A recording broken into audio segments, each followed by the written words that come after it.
শুক্রবার বন দপ্তরের উদ্যোগে আইডিজি প্রকল্পের আওতাধীন আমবাসা টাউন হলে এক অনুষ্ঠানের আয়োজন করা হয়। এদিনের অনুষ্ঠানের মধ্য দিয়ে বিভিন্ন ধরনের সুবিধাভোগীদের আত্মনির্ভর হওয়ার ক্ষেত্রে বিভিন্ন ধরনের সহায়ক সামগ্রী প্রদান করা হয়।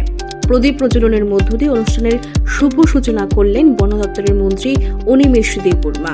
অনুষ্ঠানে অন্যান্য অতিথিদের মধ্যে উপস্থিত ছিলেন ধলাই জেলা পরিষদের সহসভাপতি সুস্মিতা দাস, বিএস চেয়ারম্যান পরিমল দেববর্মা, বন দপ্তরের আধিকারিক এস প্রভু, ধলাই জেলার ডিএফও অমিত দেববর্মা সহ আরো অন্যান্যরা।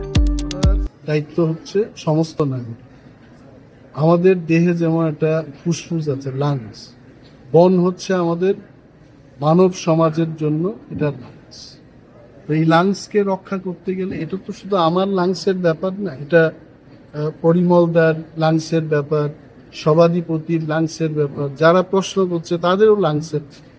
এই দায়িত্বটা হচ্ছে আমাদের সবার। কিন্তু হ্যাঁ, দপ্তরের মন্ত্রী হিসেবে এটাকে রক্ষা করার দায়িত্ব যেটা আমি নিয়ে এটা উদ্যোগ গ্রহণ করেছি, আমি প্রথমেই চেয়েছি যে আধা সামরিক বাহিনীর অন্তত 400 জন সেনা যেন আমার হাতে দেওয়া হয়।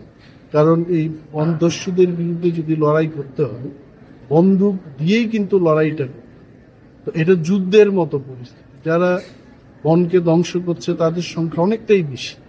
স্যান্ড মাইনিং হচ্ছে, ট্রি ফেলিংস হচ্ছে, এবং কেন্দ্রীয় সরকারকে গতকালই আমি একটা চিঠি তৈরি করেছি, ইতিমধ্যে এটা প্রাইম মিনিস্টারের কাছে যাবে, যে ত্রিপুরায় যেন সড়ক নির্মাণের ক্ষেত্রে অন্য ধরনের কায়দা অবলম্বন করা হয়, তার অনুরোধ ছাড়া 4 লেন 3 লেন রাস্তা তৈরি করতে গিয়ে যেভাবে আমাদের বনকে ধ্বংস করে আমাদের এটা করতে হচ্ছে, 150 বছর পুরনো গাছগুলো কেটে এগুলো করতে হচ্ছে। তো সুরঙ্গ করে কেন করা হবে না, বা যে এক্সিস্টিং রুট আছে তার উপর ফ্লাইওভার তৈরি করে 10,000 কোটি টাকা যাবে। কিন্তু এই 10,000 কোটি 15,000 কোটি টাকা খরচ করে আমি আগামী প্রজন্মকে রক্ষা করতে পারবো, বনকে রক্ষা করতে পারবো, এই বার্তা দিয়ে আমি একটা প্রধানমন্ত্রীর কাছে আমার যা চিন্তা চেতনায় এসছে এগুলো